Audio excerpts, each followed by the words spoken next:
The U.S. is going to allow small drones to fly over humans, over people, and at night. And this is a huge deal. This is a huge deal because that whole drone delivery thing was counting on this. Now, previously, you had applications for licenses from all the big players. Google put the application, Amazon put the application, and Walmart put the application to be able to kick off these drone deliveries. No one wants to be left behind. They all want to be the high tech. They want to be on that new thing. They want to have those fast deliveries. And it's like also just the press and the hype around it. If you're first to do this, so many people are going to be talking about it that they're going to be like, oh yeah, I got to order some stuff on Amazon, try this out or whatever. If Walmart gets there first, that's a win for them. It's like a moon race. Yeah. But for the companies that deliver everything to you. Adopters will be many at first. Correct. Yeah. I like the way you said that. You know? Adopters will be many. It's not even early. It sounded adopters. like a line out of The Mandalorian I'm watching. Yeah. How what did that guy say? Which guy? The very wise guy in the first season? Yeah. Like, you will know or something? Yeah, that guy. You reminded me of him when you said that. That guy. Really? I don't remember his name, but the guy who programmed the... Anyway, nice guy. Great guy. Great guy, that guy. He's good. He's good people. He's a great guy. Yeah. Well, yeah, he kind of talks in that Yoda way of like everything is a question kind of thing. Anyway.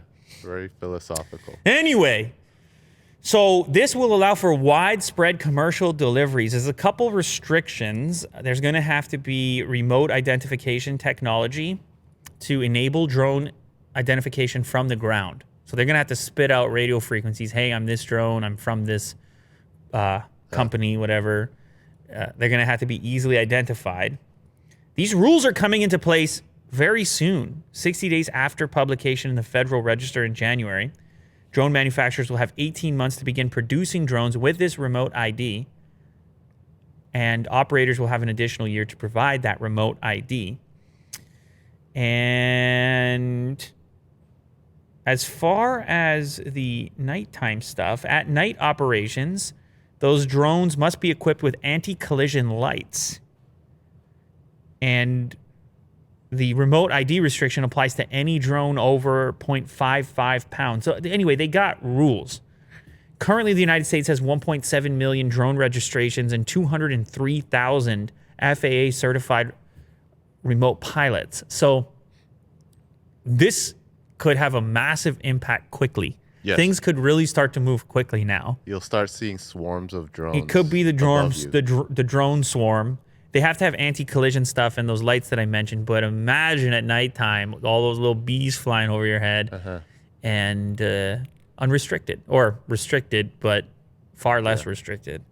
So as mentioned, Google, Amazon, and Walmart won't be the first to actually use this. I had forgot that the Google company, well, it's actually not under Google. It's an Alphabet company called Wing. I don't know what their play is specifically. Do they want to build software, or will they supply their drones to other retailers to use for delivery services that are not, obviously, that are in competition with companies like Amazon and Walmart? That's quite possible. But anyway, drone delivery closer than you may have originally thought.